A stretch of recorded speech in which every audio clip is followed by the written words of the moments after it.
జిల్లా పార్టీ అధ్యక్షులు గాలి వెంకటేశ్వర గారికి, వేదికను అలంకరించిన రమణ్ రావు గారు, ఎల్పీసీ గారు, షేక్ ఇస్మాయిల్ గారు, జిల్లా పార్టీ ఉపాధ్యక్షులు, అదేవిధంగా ఈరోజు జనసేన పార్టీలో చేరడానికి మీ అందరి సహకారంతో సర్పంచ్గా ఎన్నుకున్న మీకోసం గతంలో అనేక కార్యక్రమాలు చేస్తున్న వ్యక్తి మన నందివేలు సర్పంచ్ పవన్ గారికి, అదేవిధంగా కూర్చవరం గ్రామం నుంచి ఆ గ్రామ సర్పంచ్ శ్రీనివాస్ గారికి, అనేక మంది నాయకులు ఈరోజు పార్టీలో చేరుతున్నారు. వాళ్ళందరూ కూడా నేను ఆహ్వానిస్తూ, జనసేన పార్టీ నాయకులందరూ కూడా మన గ్రామంలో ఆహర్నిశ కృషి చేసి 5 సంవత్సరాల నుంచి మనం చేసిన పోరాటం మామూలు విషయం కాదు. అనేక సందర్భాల్లో చాలామంది ఇబ్బందులు పడ్డారు. పార్టీ కార్యక్రమాలు చేసుకోవాలన్నా కూడా గతంలో సమస్యలు ఉండేవి. ఎన్నికలకు ముందు 2018లోనూ కూడా అప్పుడు కూడా నాకు పవన్ బాగా పరిచయం. ఆ రోజే చెప్పాను, తొందరపడి ఎలబాకాయ బాబు జనసేన పార్టీలో ఉండమని. కొంచెం టైం పట్టింది, కానీ అర్థం చేసుకున్నాడు. వైఎస్ఆర్సీపీ పార్టీ గురించి సమయం పట్టింది. అంటే నాయకత్వాన్ని చూసే కదా మనకి ప్రజల్లో మనకి ఆదరణ, అభిమానం మనకి పెరుగుతుంది. ఈరోజు పవన్ కళ్యాణ్ గారు ఒక పార్టీ అధ్యక్షుడిగా 2014లో పార్టీని స్థాపించి ఒక దూరదృష్టితోటి రాష్ట్ర ప్రజలకి మంచి జరగాలి, నా వంతు నేను ఏం చేయగలుగుతానో సమాజానికి ఆలోచించి ఒక సుదీర్ఘమైన ప్రస్థానం ఆయన ప్రారంభించారు. ఆయన ఆ ప్రస్థానం ప్రారంభించినప్పుడు ఏనాడు కూడా ఆయన పదవి కోసం కోరుకోలేడు. కష్టపడదాం, ప్రజల కోసం నిలబడదాం, రాష్ట్రం కోసం అభివృద్ధి జరగాలని తప్పనిసరి మనం పనిచేద్దాం, ప్రజలు ఖచ్చితంగా మనం ఆశీర్వదిస్తారు, పదవులు అందులో భాగమైన తప్ప పదవుల కోసమే మనం ప్రత్యేకంగా పనిచేయాల్సిన అవసరం లేదనే ఆలోచన ఆయన గురించి ఉండేది. ఈ రోజున మిమ్మల్ని అందరూ కూడా నేను కోరేది ఏంటంటే, కూటమి ప్రభుత్వం ఏర్పాటు చేసుకున్నాం. Telugu Desam party, Bharatiya Janata party, Janasena party కలిసి మనం పోరాటం చేసాం. ఎందువల్ల కలిసామంటే, ఇంకొకసారి పొరపాటు జరిగి ఓట్లు మనకి చీలికి వస్తే మన రాష్ట్రం నష్టపోతుంది, భవిష్యత్తు ఉండదు మనకి ఆలోచనతో మన నాయకుడు నిర్ణయం తీసుకున్నారు. పవన్ కళ్యాణ్ గారు దేనికోసం తీసుకున్న నిర్ణయం ఆయన పదవి కోసం కాదు, మన రాష్ట్ర భవిష్యత్తు కోసం. ఏనాడు కూడా ఒక చిన్న పొరపాటు జరిగిపోయి 12-14% మనకు ఓట్లు వచ్చి, ఇంకొక పార్టీ భారతీయ జనతా పార్టీకి ఎంతో 1% ఓట్లు వచ్చి, దీనివల్లే ప్రభుత్వం పోయింది, లేకపోతే మరొకసారి అతనికి అవకాశం ఇచ్చేసారనే భావన ప్రజలు కలగొడుతుంది. నిలబడాలి మనం ప్రజల కోసం ఆలోచించి ఆ నిర్ణయం తీసుకున్నాం. దాని వెనుక కూడా చాలా బలమైన కారణాలు ఉన్నాయి. కేవలం బటన్ నొక్కేశాను సంక్షేమం చేశాను చెప్పుకుంటూ వస్తున్న వ్యక్తి రాష్ట్రాన్ని పూర్తి స్థాయిలో అంధకారంలో పెట్టేశారు. ఎక్కడ చూసినా కూడా భయంకరమైన అవినీతి ఉండేది. ప్రజలు కోరుకునే మౌలిక సదుపాయాలు, ఇప్పుడు నేను ఇందాక నందివెలుగు చేరినప్పటి నుంచి ఎక్కడ ఎవరిని అడిగినా కూడా మహిళలు ప్రత్యేకంగా పాపం రోడ్ల గురించి ప్రస్తావించారు, చాలామంది కాలువల గురించి ప్రస్తావించారు. ఇందాక పవన్ కూడా అదే చెప్పాడు, అభివృద్ధి కార్యక్రమాలు చేసుకోవడానికి మేము ముందుకు వస్తున్నాం. కొంచెం సర్పంచ్ గారు కూడా అదే చెప్పారు. ఒక నమ్మకం, ప్రజలు ఒక నమ్మకంతో ఒక వ్యక్తిని చూసి ఈయనైతే ముఖ్యమంత్రిగా బాగా పనిచేస్తున్నాడని అనుకున్నప్పుడు ఆ వ్యక్తి రాష్ట్రానికే నాశనం కలిగించినప్పుడు ఎంత పొరపాటు జరుగుతుందో మన గ్రామంలో మనం చూస్తూనే ఉన్నాం. ఎన్ని సంవత్సరాల నుంచి మనం పాఠశాల భవన నిర్మాణం జరుగుతుందో చెప్పండి మన నందివేలు. ఈ రోజుకి కూడా అందరూ కూడా ఎక్కువగా కోరుకునేది ఏంటి మన గ్రామంలో అంటే, కొంచెం త్వరగా అది పూర్తి చేసి మా బిడ్డలకి మంచి చదువుకునే వసతులు కల్పించమని ప్రతి ఒక్కరు కోరుకుంటూ ఉంటారు.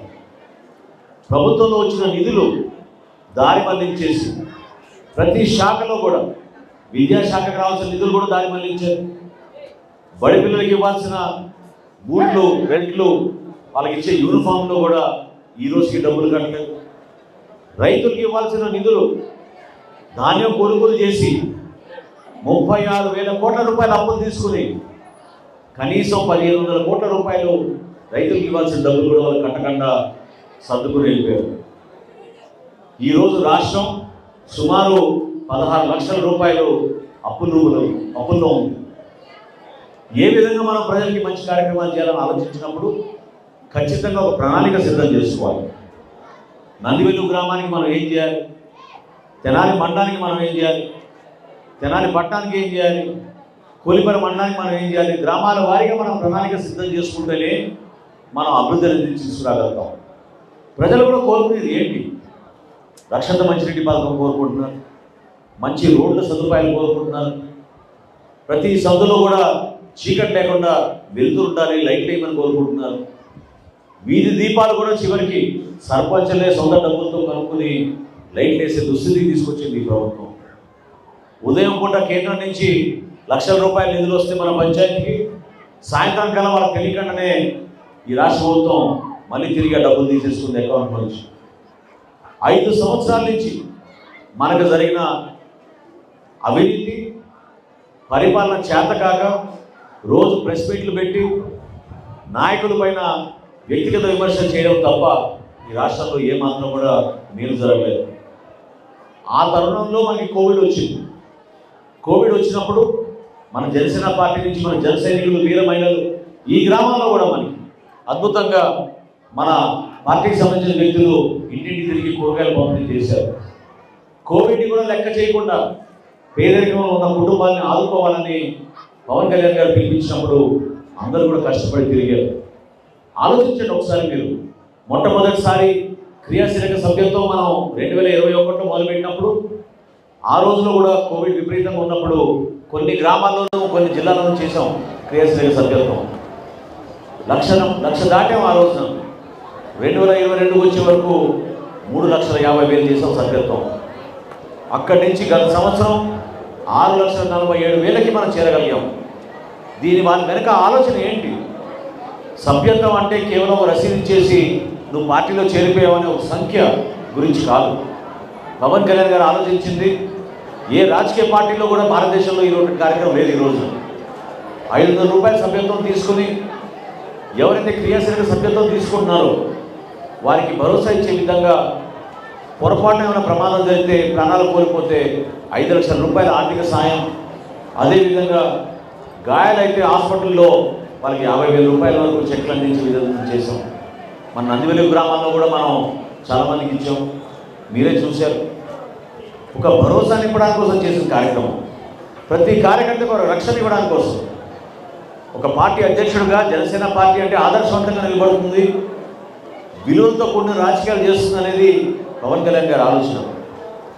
విలువలతో కూడిన రాజకీయాలు అంటే ఏంటి అంటే దానికి నిదర్శనం ఈ రోజున వేరే పార్టీలు కూడా పనిచేసి అక్కడ సరైన రీతిలో స్పందించడం లేదు, సమస్యలపైన ఎవరికి అవగాహన లేదు, వాళ్ళెవరు కూడా నిలకడగా మన భవిష్యత్తు గురించి ఆలోచించడం లేదని చెప్పి వర్తమాన ఆలోచనలు ఉన్న మన జనసేన పార్టీలోకి పవన్ లాంటి వ్యక్తులు వచ్చి మరొకసారి మన పార్టీలో చేరడం మనందరం కూడా చూసి అర్థం చేసుకోవాలి.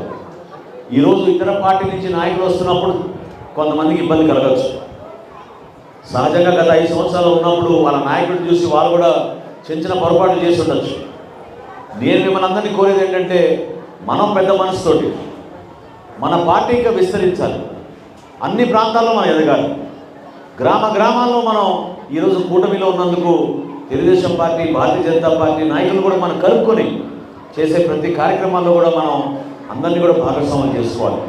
ఎన్నికలు అయిపోయినాయి. ఇప్పుడు పార్టీల గురించి, ఓట్ల గురించి కాదు మనం మాట్లాడేది. మనం మాట్లాడాల్సింది 100% మన గ్రామానికి మనం ఏం చేయగలుగుతామని. నేను మీకు మాటిస్తున్నాను, నందివెలుగు గ్రామాన్ని ఖచ్చితంగా ఒక ఆదర్శవంతమైన గ్రామంగా, అద్భుతమైన మార్పు తీసుకొచ్చే విధంగా మీరు ఏదైతే కోరుకున్నారో, ఏదైతే చూసి మీరు ఆ రోజున అంత అభిమానంతో తెనాలిలో చరిత్ర సృష్టించారో నందివెలుగు గ్రామానికి చాలా ప్రారంభమైంది. ఒక అద్భుతమైన మీటింగ్ పెట్టుకున్నాం మనం ఆ రోజు చెరువు దగ్గర. ఆ రోజు నేను మీకు మాట ఇచ్చాను, రేపటి రోజున మనం గెలిచిన తర్వాత ఒక మంచి ప్రణాళిక సిద్ధం చేసుకున్నాం. అన్నిటికన్నా ముందు మనం ఏం చేయాలి? రోడ్ల గురించి ప్రధాన సమస్య ఉంది. రైతులు పాపం చితికిపోయారు. మన గ్రామంలో ఉన్న మహిళలు పాపం చాలామంది వారు కోరుకునేది ఏంటి? మన బిడ్డలకి ఏదో విధంగా ఉపాధి అవకాశాలు కల్పించాలి, చక్కటి విద్యా అవకాశాలు కల్పించాలి. దూర ప్రాంతాలకు వెళ్ళిపోతున్నారు, కుటుంబాలను వదిలేసుకుని గ్రామాల్లో నివసించినట్టు కూడా యువత ఎదురు చూడడం లేదనే భావన అనేక మంది కలుగుతుంది. మన ప్రాంతంలో మనం ఉపాధి అవకాశాలు తీసుకుంటాం, చక్కటి పెట్టుబడులు తీసుకుంటాం, వీలైతే మన ఆటో రంగాన్ని ఇంకా విస్తరించి ఇంకా కొంతమందికి ఇక్కడ మనకి ఉద్యోగాలు వచ్చేటట్టు ఆ అవకాశాలు కల్పించడానికి మనం సిద్ధంగా ఉన్నాం. ఒక్కసారి మీరు ఆలోచించండి. ఒకసారి రాష్ట్ర విభజన జరిగిన తర్వాత ఎంత వెనకబడిపోయామో మనం ఇదంతా చూశారు.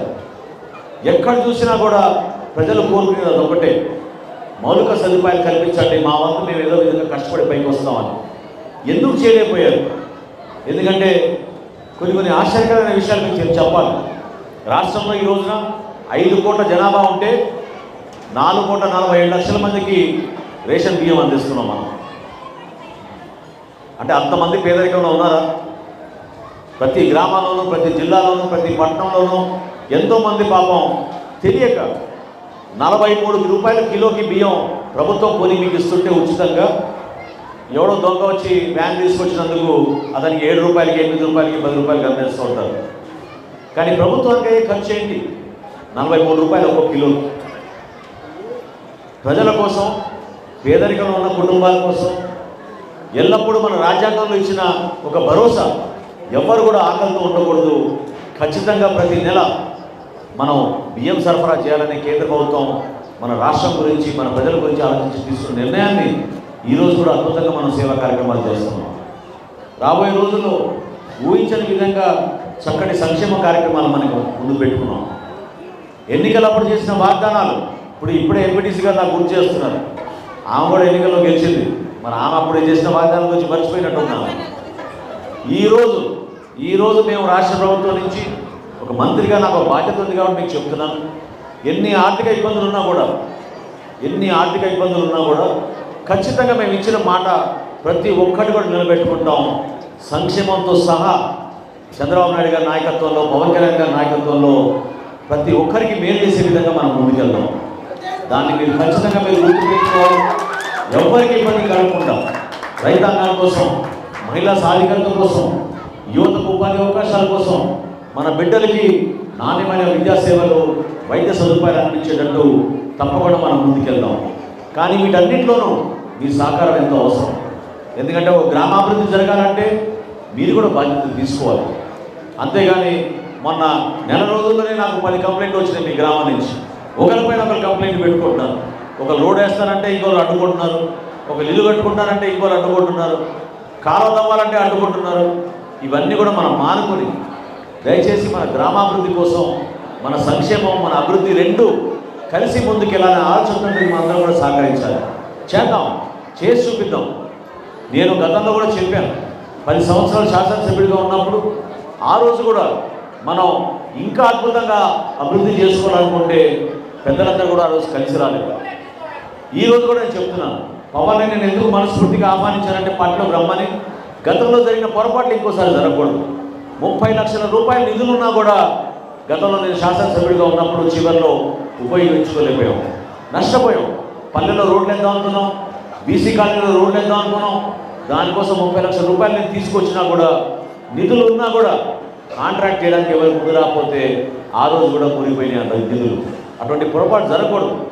ఉత్సాహవంతుడు, యువకుడు, సమాజానికి చేయాలనే ఆలోచనతో వచ్చిన వ్యక్తి, అతన్ని మనం గ్రామ సర్పంచ్గా మనం ఎన్నుకున్నందుకు ఆయనతో పాటు ఉన్న వార్డు సభ్యులందరినీ కూడా నేను మనస్ఫూర్తిగా కోరుకుంటున్నాను.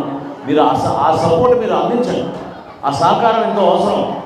ఈరోజు మనకి ఓట్ల గురించి కాదు మనం మాట్లాడేది కేవలం మన గ్రామానికి ఏ విధంగా అభివృద్ధి చేసుకుందాం, సంక్షేమం తీసుకొద్దాం. ఎవరికైతే అర్హత ఉన్న వాళ్ళకే దయచేసి పెన్షన్లు ఇవ్వండి. ఎవరైతే పాపం ఇల్లు కట్టుకుంటానని ఎదురు చూస్తున్నారో అటువంటి వ్యక్తులకి ఇళ్ల స్థలం ఇచ్చేటట్టు, ఇల్లు కట్టుకునేట్టు ప్రోత్సహించండి. ఎవరైతే మౌలిక సదుపాయాల కోసం ఎదురు చూస్తున్నారో అటువంటి కుటుంబాలకి అన్ని విధాలుగా ప్రభుత్వం అండగా నిలబడుతుందనేది మీరు తీసుకెళ్ళాలి. అందులో భాగస్వాములుగా క్రియాశీలక సభ్యులు జనసేన పార్టీ నుంచి ఈరోజు మీరు వారధులుగా నిలబడాలి. ఈ రోజుకి నేను ఇందాక పార్టీ ఆఫీసులో కనుక్కుంటే సుమారు 3,000 సభ్యత్వం అయింది మనకి. గత సంవత్సరం దాదాపు 5,000 సభ్యత్వం చేశాం. ఈ సంవత్సరం ఖచ్చితంగా 10,000 దాటాలి మన సభ్యత్వం. అందులో మీరందరూ కూడా ఎవరైతే వాలంటీర్లుగా తీసుకున్నారో దయచేసి, చాలామంది వాలంటీర్లు ఇంకా చురుగ్గా పాల్గొనడం లేదు. వాలంటీర్లది ఒక బాధ్యత. ఎందుకంటే మీ పైన నమ్మకంతో పవన్ కళ్యాణ్ గారు మిమ్మల్ని వాలంటీర్గా నియమించారు. మీకు అధికారికంగా మీ ఫోన్లో యాప్ ఇచ్చారు, ఒక లింక్ ఇచ్చారు. తద్వారా మీరు కనీసం 50 నుంచి 100 సభ్యత్వం మీరు చేర్పించాలి. అది మీ బాధ్యత. దయచేసి అర్థం చేసుకోండి. ఎందుకంటే కనీసం మనం 10 లక్షల సభ్యత్వం రాష్ట్రంలో మనం ముందుకు తీసుకెళ్లాలంటే వర్షాకాలంలో మీరు ఇప్పుడే చూశారు చక్కటి కార్యక్రమం. మనం ఊరేగింపుగా వద్దామన్నా కూడా వర్షంలో మీ అందరూ కూడా తడిచారు. వర్షాకాలం ఉంది, సమస్యలు ఉన్నాయి, రైతాంగానికి సమస్యలు ఉన్నాయి. సరైన టైంకి వర్షాలు రాకపోతే ఏ విధంగా మనకి క్లైమేటు, ఎన్వైరన్మెంట్, పొల్యూషన్ పెరిగిపోయిందో మీరు అందరూ చూస్తూనే ఉన్నారు. గ్రామంలో మనం ఖచ్చితంగా ఒక ఆలోచనతోటి మనం క్రియాశీలక సభ్యత్వం చేయించుకోవాలి. గతంలో ఎవరైతే తీసుకున్నారో ముందుగా వాళ్ళని ఇమ్మీడియట్గా వాళ్ళు రెన్యువల్ చేసుకునేటట్టు చేయాలి. వాళ్ళ సభ్యత్వం రెన్యువల్ చేసుకున్న తర్వాత కొత్తగా ఎవరైతే మన పార్టీలో చేరుతున్నారో ఆసక్తిగా ముందుకు వచ్చి మేము కూడా క్రియాశీలక సభ్యత్వం తీసుకుంటాం అనుకుంటున్నారో వాళ్ళందరికీ కూడా 500 రూపాయలతోటి మన సభ్యత్వం ఆన్లైన్ నమోదు చేసి ఎక్కడ కూడా పొరపాటు లేకుండా వాళ్ళ వివరాలన్నీ కూడా తీసుకుని, ఎందుకంటే రేపటి రోజున వాళ్ళకి బీమా పథకం అందాలంటే ఎక్కడ కూడా సమాచారంలో పొరపాటు ఉండకూడదు. వాళ్ళందరికీ కూడా ఆ భరోసా కల్పిస్తూ పవన్ కళ్యాణ్ గారి ఆశయ సాధన కోసం, జనసేన పార్టీ సిద్ధాంతాల కోసం ఏ విధంగా మీరు క్రియాశీలక సభ్యులుగా, వాలంటీర్లుగా మీరు ప్రజల్లోకి వెళ్తున్నారో మీరు చేసి చూపించాలి. నిలబడండి. రోజుకు 1 గంట సేపు మీరు కేటాయించండి. ఎక్కువ సమయం కూడా అవసరం లేదు. ఎవరైతే వాలంటీర్లుగా ఉన్నారో, ఎవరైతే జనసేన పార్టీ కోసం అభిమానంగా పవన్ కళ్యాణ్ గారి కోసం పనిచేస్తారో వాళ్ళందరూ కూడా ఆలోచించండి. ఈరోజు పవన్ కళ్యాణ్ గారు మన రాష్ట్రానికి ఉప ముఖ్యమంత్రి. ఆయనకి కూడా ఒక బాధ్యత ఉంది. ప్రజల కోసం ఆలోచిస్తున్నారు, గ్రామాల కోసం ఆలోచిస్తున్నారు, గ్రామ స్వరాజ్యం కోసం ఆలోచించారు. కాబట్టి ఆయన పంచాయతీరాజ్ వ్యవస్థను బలోపేతం చేయడం కోసం ఆ శాఖను తీసుకున్నాడు. నిజాయితీగా మనకి వచ్చే డబ్బులు, మనం ట్యాక్సుల రూపంలో తీసుకొచ్చే నిధులు ప్రతి గ్రామానికి ఆ డబ్బు రావాలి.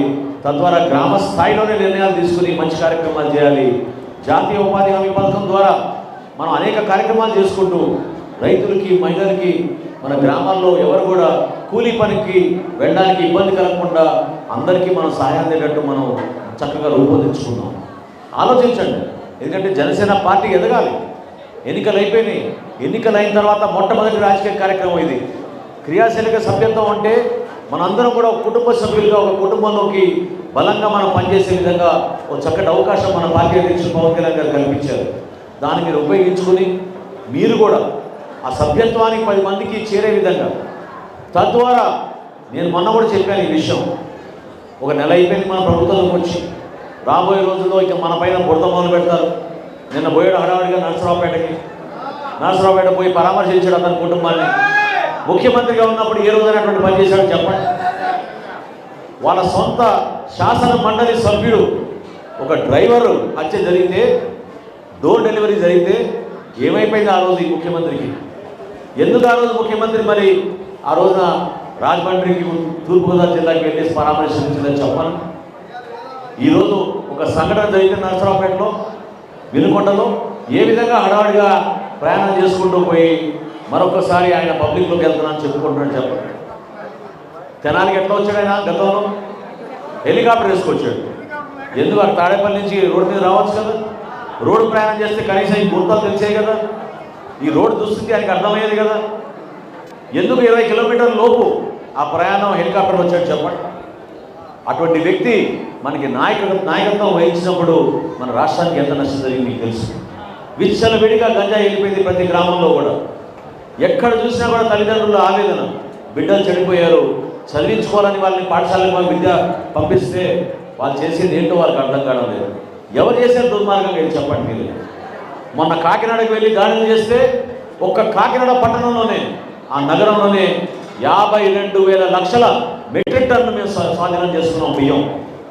దొంగ బియ్యం రాష్ట్రం మొత్తం నుంచి కాకినాడ తీసుకెళ్ళి ఇతర దేశాలకి తీసుకెళ్ళిపోతున్నారు. ఏ స్థాయిలో అవినీతి జరిగిందో మీరు అర్థం చేసుకోండి. 52,000 లక్షల మెట్రిక్ టన్నులు అంటే మామూలు విషయం కాదు. అదొక చాలా పెద్ద షిప్. ఆ షిప్ నిండా బియ్యం తీసుకెళ్లే పరిస్థితి తీసుకొచ్చారు ఈ రోజున. ఎంత నష్టం కలిగింది మన రైతాంగానికి. ఏ విధంగా మీ అందరికీ ఆడుకున్నా చెప్పండి. కౌలు రైతు గురించి ఎక్కడైనా ఆలోచించాడు? 5 సంవత్సరాల్లో కౌలు రైతులను ఇబ్బంది పెట్టాడు. అదే పవన్ కళ్యాణ్ గారు సొంత నిధులు 5 కోట్ల రూపాయలు ఇచ్చి కౌలు రైతు కోసం ఆయన అండగా నిలబడి రాష్ట్ర వ్యాప్తంగా చనిపోయిన, ఆత్మహత్య చేసుకున్న కుటుంబాలకి ₹1,00,000 ఆర్థిక సాయం నిలబడ్డారు. జనసేన పార్టీ అంటే అదే, ఆదర్శవంతంగా పనిచేస్తాం, నిజాయితీగా పనిచేస్తాం, విలువలతో కూడిన రాజకీయాలు చేస్తాం తప్ప వీళ్ళలాగా చిల్లర రాజకీయాలు చేయాల్సిన అవసరం జనసేన పార్టీలో ఏ జన సైనికుడికి వీరమహిళకి మన పార్టీ నాయకులు ఎవరు కూడా ఉండదు. గెలిచిన తర్వాత కష్టపడి పనిచేస్తాం. ప్రతిరోజు చాలా చాలా విలువైన రోజుగా భావించి ప్రజలకి అంకిత భావంతో పనిచేస్తూ ఉన్నాం. ఇంకా చేస్తాం. నేను ఇందాక మాట ఇచ్చినట్టు మన ప్రాంతానికి, మన నందివేలు గ్రామానికి ఒక మంచి ప్రణాళికతోటి 100% మీరందరూ కూడా సంతృప్తి చెందే విధంగా, మీరు గర్వపడే విధంగా ఇతర రాష్ట్రాల నుంచి, హైదరాబాద్ నగరం నుంచి మన ఊరికి దసరా పండుగ వచ్చినప్పుడల్లా మన గ్రామం మారిపోయిందనే భావన కల్పించే విధంగా ఖచ్చితంగా అందరం కలిసి పనిచేద్దాం. ఆ మార్పు తీసుకొద్దాం. చిన్న చిన్న విషయాల గురించి మనకి మనస్పర్ధలు ఉండకూడదు. మన గ్రామంలో ఉన్న వాతావరణాన్ని దయచేసి మీరు మార్చండి. మార్చడానికి గొప్ప అవకాశం ఈ క్రియాశీలక సభ్యత్వం. అర్థం చేసుకోండి. మీరు అందరం కలిసి ఒక కుటుంబ సభ్యులుగా మనం మారితే, మనం మన నాయకుడిని నమ్ముకొని పవన్ కళ్యాణ్ గారి నాయకత్వంలో జనసేన పార్టీని ముందుకు తీసుకెళ్తే ఎవరికి కూడా ఎక్కడ కూడా సమస్య రాదు. ఇంతమంది యువత ఉన్నారు ఈ రోజున. వాళ్ళందరూ కష్టపడి చదువుకుని ఉపాధి అవకాశాల గురించి ఏమాత్రం భరోసా లేకుండా భయంతో బతుకుతున్నారు. డిగ్రీలు చేసిన వాళ్ళు ఈరోజు వాలంటీర్లుగా మారారు. వాలంటీర్లుగా మారిన వాళ్ళు వాళ్ళ భవిష్యత్తు ఏంటో వాళ్ళకి తెలియదు. ఏ విధంగా మోసం చేశారో మీరే చూశారు.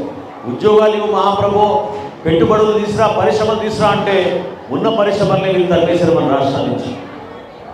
మహిళా సాధికారత కోసం గతంలో ఎన్ని కార్యక్రమాలు చేస్తామో మీ అందరికీ తెలుసు. ఇదే హాల్లో అనేక సందర్భాల్లో మనం రుణాలు ఇచ్చి మహిళల్ని ప్రోత్సహించాం. అటువంటి కార్యక్రమాలు ఎక్కడ జరిగింది చెప్పండి. 5 సంవత్సరాలు రైతాంగాన్ని ఇంకా ముందుకు నెట్టే విధంగా, ఒక భరోసా ఇచ్చే విధంగా నాణ్యమైన విత్తనాలు, ఫర్టిలైజర్ సరఫరా చేసి మీకు ధాన్యం కొనుగోలు విషయంలో ఎక్కడ కూడా పొరపాటు జరగకూడదంటే నాకు బాగా గుర్తు. మొన్న పంట నష్టం జరిగినప్పుడు నేను వచ్చినప్పుడు ఇదే రోడ్లో చివరిలో వాళ్ళు ఏం చెప్పారంటే, నాకు పాపం రైతులందరూ కూడా కూర్చుని ఒక చోట వాళ్ళు కేవలం వైఎస్ఆర్సీపీ రైతులకి కొంటున్నారు, మా దగ్గర కొనడం లేదని చెప్పారు. దేనికోసం ఈ వివక్ష చెప్పండి. ఎన్నికలు అయిపోయిన తర్వాత నేను మాటిస్తున్నా, ఈరోజు మీరు ఏ పార్టీ అయినా సరే, మీరు ప్రభుత్వంలో మీరు లబ్ధిదారులుగా నిజాయితీగా ఉంటే, ప్రభుత్వం చేస్తున్న కార్యక్రమాన్ని మీరు నమ్మకంతో ముందుకెళ్తుంటే ప్రతి ఒక్కరిని సమానంగా చూస్తాం. ఇక్కడ ఎవరిని కూడా తేడా చేసి మీరు ఆ పార్టీ ఈ పార్టీ అనం. ఎందుకంటే ఇది మన బాధ్యత. ప్రతి ఒక్కరికి మనం ఆదుకోవాలి, ప్రతి ఒక్కరికి మనం మేలు చేయాలి. ఆ మాట అన్నంత మాత్రాన ఎవరైతే మన ఇబ్బంది పెట్టారో వాళ్ళు మాత్రం మొదలు సుమా. ఖచ్చితంగా ఎవరైతే మన పార్టీ నాయకులు ఇబ్బంది పెట్టారో, ఎవరైతే పాపం నష్టపోయారో, కావాలని చెప్పి చాలామంది నష్టం కలిగించారు. అది కూడా చాలా పొరపాటు. సమాజంలో మనం ఎవరూ కూడా ఆ విధమైన పరిపాలన చేయకూడదు. నిజాయితీగా చేద్దాం, కలిసి ముందుకెళ్దాం. దయచేసి ప్రతి ఒక్కరు కూడా, ఇంతమంది హాజరయ్యారు ఈరోజు ఈ మీటింగ్లో. చాలా అద్భుతమైన మీటింగ్. అక్కడ గ్రామ శివారు నుంచి పాదయాత్రలో చాలా చక్కటి ఏర్పాట్లు చేసి ఒక అద్భుతమైన పండగ వాతావరణం తీసుకొచ్చినందుకు మన మిత్రుడు పవన్ గారికి, ఆయనతో పాటు ఈరోజు పార్టీలో చేరుతున్న ప్రతి ఒక్కరికి కూడా నేను మనస్ఫూర్తిగా ధన్యవాదాలు తెలుపుకుంటున్నాను. జనసేన పార్టీ ఖచ్చితంగా రాబోయే రోజుల్లో అంచెలంచెలుగా ఎదుగుతూ మన రాష్ట్రానికి మేలు చేసే విధంగా, రాష్ట్రానికి మంచి జరిగే విధంగా, ప్రతి ఒక్క కుటుంబాన్ని ఆదుకునే విధంగా మన నాయకుడు పవన్ కళ్యాణ్ గారు నిలబడతారు. దానికోసం మనందరం కూడా పార్టీలో కష్టపడి పనిచేద్దాం. ఇది ఒక మీకు సువర్ణ అవకాశాన్ని ఉపయోగించుకోండి. తప్పకుండా మీరందరూ కూడా క్రియాశీలక సభ్యత్వం తీసుకోండి. క్రియాశీలక సభ్యత్వం ద్వారా మీరు పార్టీని బలోపేతం చేసినట్టు, తద్వారా మన పార్టీ ద్వారా అనేక మందికి మనం మంచి కార్యక్రమాలు చేసి ప్రజల్లోకి తీసుకెళ్దామని ఈ సందర్భంగా కోరుకుంటూ, చక్కటి అవకాశం పిలిపించిన ఆహ్వానించారు. ఇది మన పార్టీ పరంగా చేసుకుంటున్న కార్యక్రమం. రాబోయే రోజుల్లో ఖచ్చితంగా మనం అధికారికంగా చక్కటి అభివృద్ధి కార్యక్రమాలు చేద్దాం. నందివేలు గ్రామానికి మరొకసారి పూర్వ వైభవం తీసుకొచ్చి ఈ గ్రామంలో ప్రతి పెద్దలు, చిన్నపిల్లలు, మహిళలు అందరూ కూడా సుఖ సంతోషాలతో ఉండాలని, ఈ ప్రాంతానికి మరొకసారి వెలిగిపోవాలని, నందివేలు అంటే ఒక వెలుగు నింపే విధంగా ఈ గ్రామాన్ని మరొకసారి అందరం కష్టపడి ముందుకు తీసుకెళ్దామని మనస్ఫూర్తిగా కోరుకుంటూ, చక్కటి అవకాశం ఇచ్చిన ఆహ్వానించినందుకు ప్రతి ఒక్కరికి పేరు పేరున కార్యక్రమాన్ని విజయవంతం చేసినందుకు మన జన సైనికులు, వీర మహిళలు, మన నాయకులు అందరికీ కూడా మనస్ఫూర్తిగా ధన్యవాదాలు తెలుపుకుంటున్నాను. ముందుగా సభ్యత్వ నమోదు కార్యక్రమం నలుగురికి చేద్దాం. దాని తర్వాత పార్టీలో మనస్ఫూర్తిగా మనం శ్రీనివాసరావు గారిని, పవన్ని, ఇతర నాయకులందరినీ కూడా మనం జనసేన పార్టీలోకి ఆహ్వానించుకుందాం. ధన్యవాదాలు. జై జనసేన, జై జనసేన.